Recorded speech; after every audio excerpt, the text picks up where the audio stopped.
Good evening, everybody. I am the CEO and co-founder of Fulcrum Metals. We are a AIM-listed Canadian-focused exploration company with a portfolio of gold, base metals and uranium projects. So this is me. My background is as a serial private investor in the natural resources. I've turned my hand to entrepreneurship about 4 or 5 years ago. I've also got a degree in economics. I've worked for a leading, industry-leading audit and consultancy company for over 16 years. My combined experiences allowed me to hone this commercial and business acumen and given me very valuable experience in raising private funds and also making and creating strategic and business planning. So Fulcrum Metals, as I said, we are listed on the AIM in London. We're focused on Canada, which is widely regarded as one of the leading regions in the world for investment in mining. As part of the IPO, we raised £3 million with a defined strategy to unlock value in our portfolio of assets in Canada on a backdrop of a strong market of fundamentals. Now, just focusing on our assets in Canada. In Ontario, we've got a significant footprint of 250 square kilometres. Our primary focus is going for a discovery at our flagship Schreiber-Hemlo project. And at this project, we've got all of the ingredients there that we would look for to make a discovery. We've got an abundance of gold, high-grade gold at surface. We've got some very good geophysical data. We've got a number of shear zones that have been mapped, but it hasn't been drill tested so far, and that's what we're going to do this year. Our other assets in Ontario, they're all very near to producing or near to producing assets. So our Winston Lake project adjoins to what is reportedly the highest grade zinc and copper mine in North America. We've got some very good copper grades up to over 1.3% copper. We've got a 2 kilometre square copper soil anomaly peaking at 1100 ppm. We've also got a project over in the Wawa Greenstone Belt, which is just 30 kilometres away from 2 multi-million ounce gold deposits. And we've got the Daya project, which adjoins to a very exciting project called the Tycho project, held by Palladium 1. In Saskatchewan, we're more focused on uranium. We've got some very exciting grab samples of uranium of over 6%. We've got a very interesting gold target which hasn't been followed up on, which has historic reports of intersections of up to 1.4 ounces of gold. And we've got the Fontaine Lake project, which again has got some impressive uranium samples, grab samples up to 1.4% uranium, along with some rare earth credits there for niobium and tantalum. Since we listed on AIM earlier this year in February, we've made some important and solid progress. At Schreiber-Hemlo, we've released results of the 2022 summer programme, where we found high-grade gold in rock of up to 45 grams a tonne. We mapped some really important shear zones, which has the potential to hold mineral discoveries. And also, we recognised the potential to host a much larger mineralised system that's been previously recognised in the area. We made some good progress in terms of geophysical surveys. We also conducted structural surveys, which identified a good number of priority targets, 42 across the whole project area. We're waiting for the results back on the airborne survey, and obviously we're advancing towards drilling on that project later this year. To Shiri Lake, we've completed geophysical surveys. We're waiting on the results for that property before we make a decision on how to advance that property. And then we've got the Winston Lake project, which we have expanded since we've listed, which covers some very interesting copper grades and soil anomalies for us to follow up on. And our Saskatchewan properties, we've completed data acquisition of hyperspectral data. Those initial results have come back and have been very positive. It's identified several trends for uranium and rare earths, and we're currently fully analysing and incorporating those results into the historic data so we can refine exploration targets for this summer. So just focusing on Ontario, this is actually a quick map just to show you the nearology of some of our projects to regionally significant projects. So we can see we've got the Metalum Resources zinc copper projects next to our Winston Lake projects. We've got the world-class Hemlo gold mine. It's produced over 23 million ounces. Just a bit further along the greenstone belt from our Hemlo Schreiber project. And we've got two multi-million gold ounce deposits just on the doorstep of our Wild project over there. So I'm just going to focus more on our Schreiber Hemlo project area. Now this is a very well endowed greenstone belt, but in the past it's been held by a number of independent parties. So what you've seen is very localised, small scale mining, albeit high grade. So what we've been able to assemble here is a significant land package of almost just over 113 square kilometres, where we can take that step back and look at this from a project-wide point of view and actually identify the source of where this gold is coming from rather than looking at it chasing veins on surface. Just to cover some of the historical information on the Big Bear area of our Schreiber Hemlo project, we can see that the records really do demonstrate the nature of the high-grade gold content in these areas. So at Little Bear Lake, we can see that bulk sampling of 1 tonne averaged over a really impressive 1,400 grams a tonne gold. We've got multiple double-digit gold samples in the Schreiber area, just here, all the way up to 105 grams a tonne gold. And we've got other areas of interest, such as Big Duck, where we have high priority geophysical targets, which haven't been yet followed up on. And we've got some very high-grade gold veins down in the Hayes Lake East area, which government essays are up to 233 grams a tonne gold. Now, on the property, we do have already have an existing geophysical survey, which has come up with a very impressive number of geophysical anomalies, of which 39 are designated for high priority. The structural surveys come back with a significant number of priority exploration targets for us to follow up on. So our next phase of development on this project, we're currently on the ground in the Schreiber area, conducting the second phase of geophysical modelling and mapping, which will lead through to drilling later this year. This slide is just to reiterate the work that we've conducted last year at Big Bear. Now, this area had not been mapped in this detail before. And as you can see, we've got several occurrences of some really high-grade gold surface samples. And what we've also been able to do, as you can see by these dotted lines, we've mapped several very important shear zones, which have the potential to hold economic ore deposits. This is just a quick slide on the structural survey results.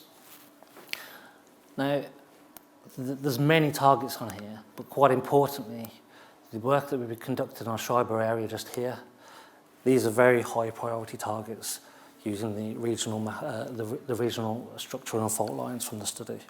So that confirms that we're in the right area.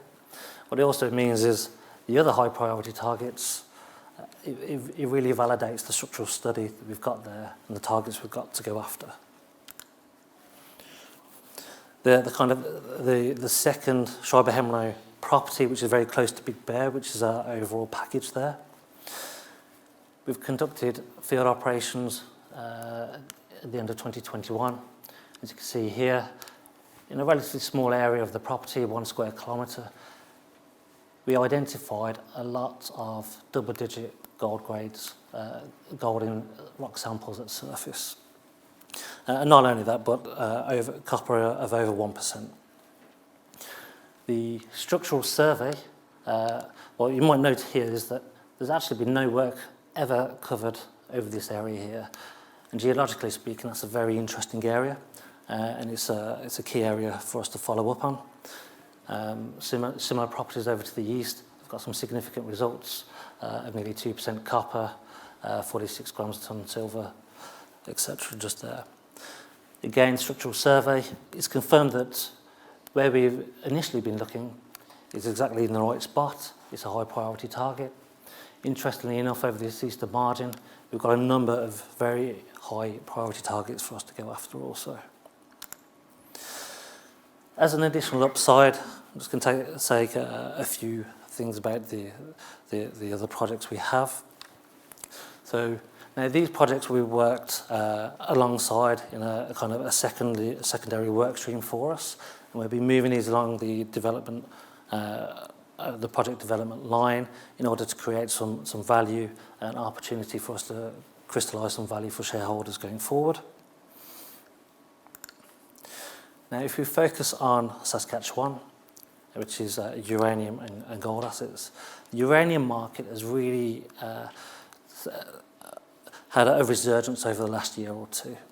Now, this is in part due to the global push towards net zero, and also the fact that the increase in recognition that actually nuclear energy offers a very low carbon based source of sustainable energy.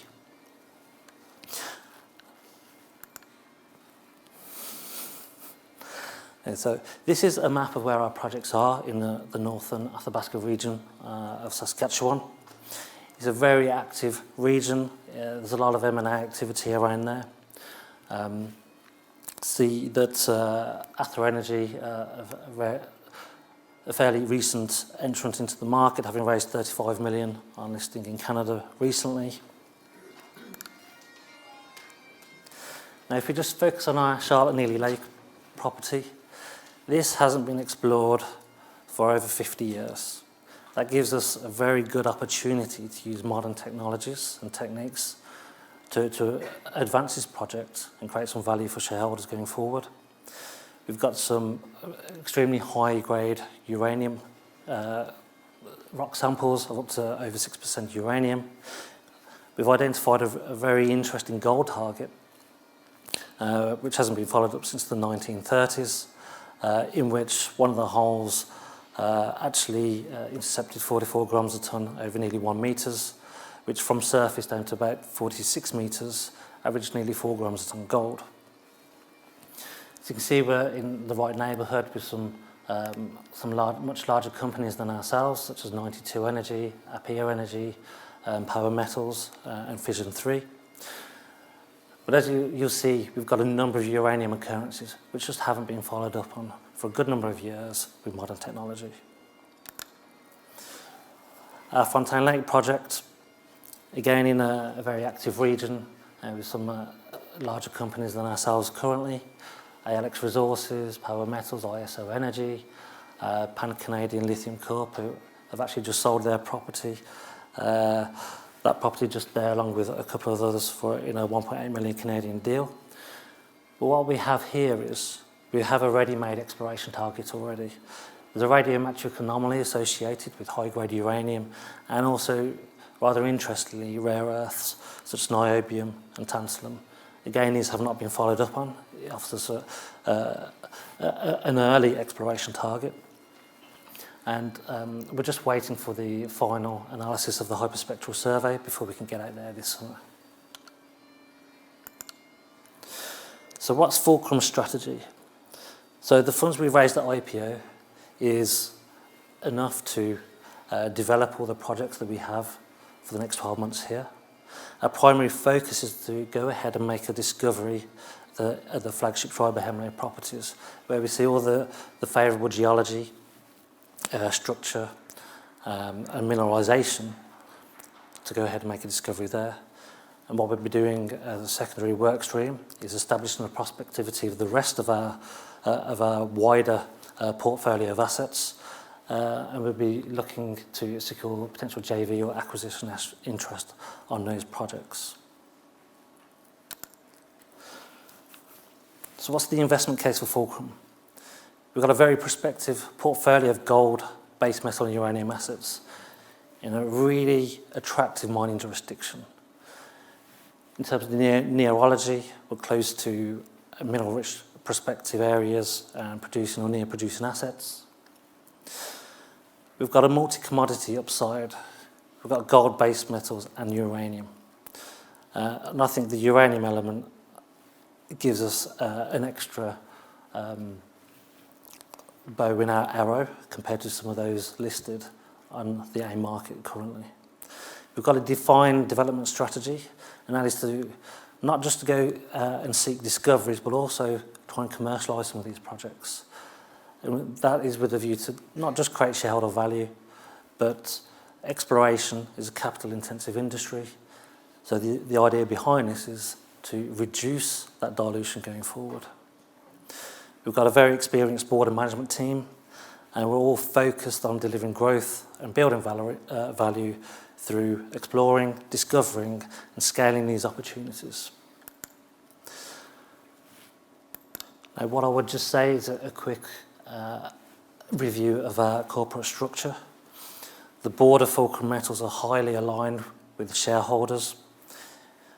Between us, we own 30% of the company, and we've got less than 50 million shares in issue. So that's me. Thank you very much. Thank you, Ryan. Apologies for the musical interruption. You'd never guess we were in Scotland. It's fitting, isn't it? Yeah, absolutely. So I'll hand over to questions. Have we got any questions in the room for Ryan? Got a question just here in the second row. Thanks, Chris. Well done getting through the bagpipes. I guess not being an experienced investor in mines and mining, especially this sort of early stage stuff, I do understand vaguely that uranium's quite ubiquitous. It's everywhere, right? It's probably we're sitting on some right now, but convince me that what you've got there is a real potential, because I find that the most exciting part of the opportunity here. Yeah, so the Athabasca region is, one of the leading source of high-grade uranium globally. I think you can see from the slides that we've seen, we've got some really high grab samples at surface. 6%, 1.5%, 1%. Even at surface with grab samples of 0.4%, you've got to remember that this is minerals seeking up, from a deeper seated source all the way through to the surface. So what you would expect is as you go deeper, those concentrations will increase. The Charlotte Lake project, that just simply has been overlooked for 50 years. There's some much larger companies operating in that area and deploying a significant amount of capital. You've seen a lot of M&A activity around that area. So what we do know is we're in the right jurisdiction because we're seeing the investment into that jurisdiction. We know we're in the right area because we've got some much larger companies around us investing a lot of money in developing and moving forward their assets. What you're seeing is you're seeing almost like a recycle of some projects from 50 or 60 years ago. I think that's a natural thing in the exploration industry anyway. But you're seeing genuine interest for the first time.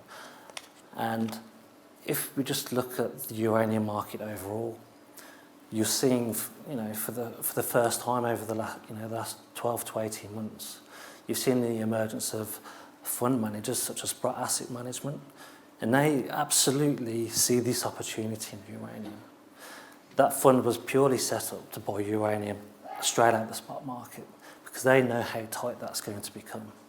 And as that becomes tighter, the lack of uranium and the spot price that needs to come up, that's only going to see more money come into the uranium market. So I think we're absolutely, we're very well positioned to monetize our position in there, which, as I said, the whole idea is to try and reduce dilution going forward. I mean, we're an exploration company, so shareholders are going to make money really from the capital appreciation of the share price rather than dividends. And that will, and that will remain the case because we're an exploration company. But we're not going into mining. We're not going to go and take huge amounts of debt to go and build a mine and put that liability on shareholders.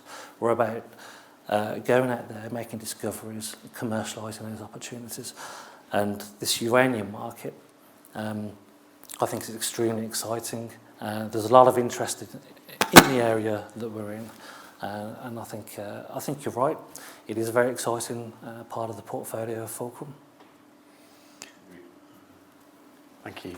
We've got another question over here, I think. Okay. So if you do make a gold discovery, is it the intention purely to then sell on as a going concern, or would you enter into a joint venture or raise more money to develop a mine? Well, everybody wants to make the discovery, and hopefully that turns into a mine. Now, we're not going into mining per se. We're into making these discoveries. So, we would go out there to make the discovery, and then we'll have to, at that time, have a look to see what the quantums are, and if that makes sense for shareholders to bring a joint venture partner in, or a complete disposal. Retaining a level of interest in a form of an NSR or a shareholding in that said company. That's something we'll have to have a look at that time. But it's, when you make those discoveries, there's a lot of big questions that you need to ask. And the question is that the right time to commercialise that value? Or is it worth drilling a little bit more before you create that value? I mean, we've got lofty expectations of ourselves. Myself as a co-founder of the company, I always look at, for example, Great Bear Resources, which is over in the Red Lake area. They, 2016-17, they went out and made a discovery. They had a significant portion of that greenstone belt, similar how we kind of set ourselves up in the Schreiber-Helmlo area. They made a discovery, and they haven't even published a mineral resource, but they carried on drilling, confirmed that discovery more and more, and they were taken out by Kinross for just under $2 billion, 2 billion Canadian dollars. Now, I'm not saying we will achieve that, but that's got to be where you want to take the company. 2 billion sounds a good number. Thank you. We'll take a percentage of that, okay. Any other questions from the floor? I've just got a question, Ryan. In terms of, obviously you talked about the funds you raised at IPO. In terms of actually drilling some of the targets, how far does the money that you've raised so far get you, and kind of how might you fund the drilling going forward? Yeah, so the money that we raised from the IPO, that will fund us through the second phase at Big Bear and drilling in the region of 12 to 1,500 metres. Okay. Now this is an area that hasn't been drilled for gold before, so this is, if we make that discovery, we are in a very commanding area to create some value for shareholders. But just to quickly go back to the funding, we're fully funded till next summer. Right. For the current project portfolio that we have. That includes drilling at Big Bear, the geophysical studies that are underway at the moment, and also doing a lot of groundworks around all these properties to move these along the development pipeline to make these attractive to other companies, essentially. And could you give a picture of what the market's like for projects, kind of, I guess, in Canada in particular? In terms of attracting partners and kind of bringing people into projects? There's obviously a lot of interest in uranium. Yeah. We've seen a lot of interest in uranium. Gold is an area which we feel that we can capitalise on at the moment. Base metals is obviously kind of underpinned by the green economy and the infrastructure requirements around that. So there are assets out there which are distressed, which you can go and find, but generally there's a really strong M&A market. There's high demand for projects with potential. And where does that demand come from principally? Is it kind of larger miners or? Well, in Canada, what you kind of seen for the first time over the last year is the end users actually buying up the supply from the large, the large mines. The large mines haven't invested in grassroots exploration for 10 to 20 years. So all of a sudden, their future supply is being wiped out. They're being forced to look below at junior exploration companies for exciting opportunities. So you have that mechanism. For the first time, you've got the trickle down rather than the forcing up. But what you've also got is companies who want to consolidate areas to make their overall land package a lot more attractive for those deals with those majors. So you've seen a lot of smaller companies doing a lot of deals to consolidate those areas in order to get those bigger deals with the major companies. So it's quite a strong M&A market at the moment. Excellent, thank you. Got a question here. Yeah, just a quick one, similar to the gentleman in front of me. I'm not too familiar with mining, to be honest, so forgive me for the basic question. But how do you go about securing a plot and reserving it? Because obviously there's a lot of competition around you, so yeah, just how do you secure a plot? Well, what you're seeing in the whole industry is companies are tending to focus on one metal or one project. So what that means is when companies have a number of projects, they, like us, are looking to do deals. And that generally creates value for both companies at that time. So you're right, 10 years ago, there was a lot more land available than there is now. It is, as I said, it's a strong market. Good projects are hard to pick up cheaply. But I think that also reflects on the position that we're in when we look to commercialise these assets.